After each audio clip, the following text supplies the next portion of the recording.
नकली सर्टिफिकेट दे शिक्षकता करबा पड़िला महंगा। शिक्षकों नारे थाना रे एतला देले बीओ। एभली संगीन अभियोग आसी नवरंगपुर जिला उमरकोट कुर्सी स्थित उच्च माध्यमिक विद्यालय। एठारे कार्यरत सरकारी शिक्षक सनधर माझी नकली युक्त 2 सर्टिफिकेट दे शिक्षकता चाकरी करने सहित 27 वर्ष धरी सरकारी दरमा हड़प करथिबा अभियोग होईछि।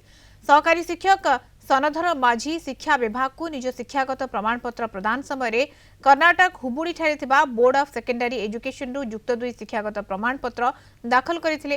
तेबे नकली सर्टिफिकेट दे चाकरी करथिबा अभियोग जानिबा परे नवरंगपुर जिला शिक्षाधिकारी कर्नाटक उच्च माध्यमिक शिक्षा परिषद को सनधर माझी दाखल करथिबा शिक्षागत प्रमाणपत्र असली कि नकली ताहा जांच करबा को पठैथिले, किंतु एहा नकली बोली जणा पड़िथिला।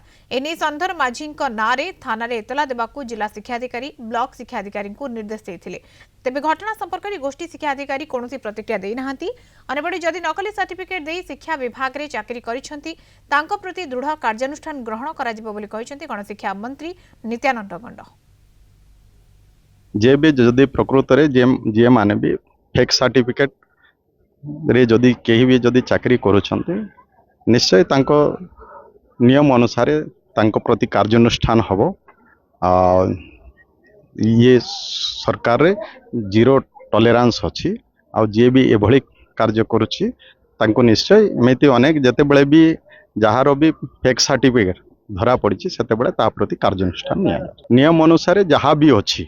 जे भी फेक सर्टिफिकेट जदि एहिछि वर्तमान विभाग तरफ रु पदक्षेप निया हिछि। एफआईआर देई छन्ते तारो सत्यासत्य इनक्वारी हबो एवं से जितेबले प्रमाणित हम ता प्रति जो कार्यानुष्ठान नेबा कथा नियम अनुसार कार्यानुष्ठान देखंतु गत दिन मानक एमती अनेक हुए तो फेक सर्टिफिकेट रे भी अनेक लोक चाकरी करुथिले, किछि लोक धरा भी पड़िछंती।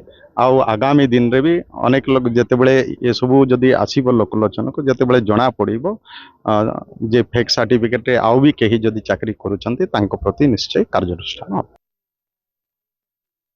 पटनायक उमरकोट रिपोर्टर फलाइन जोड़ी होती। अनुराग, ये प्रथम घटना नुहे, आगु एमती घटना सामना को आसी नकली सर्टिफिकेट दबा एवं चाकरी करबा ये घटना सामना को आसी।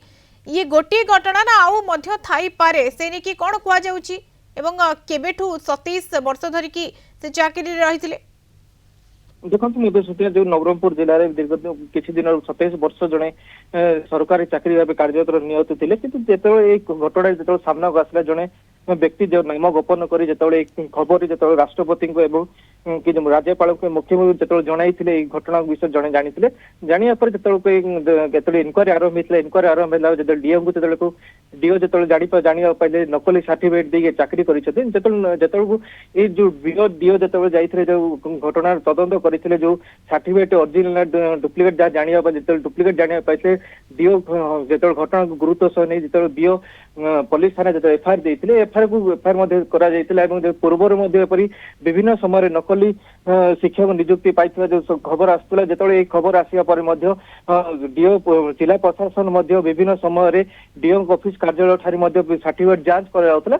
जांच करने समय किसी जगह धरा पड़े नकली शिक्षक किसी लोचिंग रही जो घटना जो जाना पाई जो गणशिक्षा मंत्री पाखे जाते गणशिक्षा मंत्री प्रतिक्रिया देते जो मैंने नकली सर्टिफिकेट जो चाकरी कर कौन प्रकार छड़ा जीवन आगामी समय जांच करा जिवो कि हाँ जो आगु गणशिक्षा मंत्री प्रकाश करते जेहेतु नकली सर्टिफिकेट आगामी दिन में जपरी जांच करा जो मैंने नकली सर्टिफिकेट चाकरी कर दृढ़ कार्यानुष्ठान ग्रहण कर। धन्यवाद अनुराग। सूचना उमरकोट रिपोर्टर अनुराग पटनायक आम सहित संपर्क जोड़ी होता।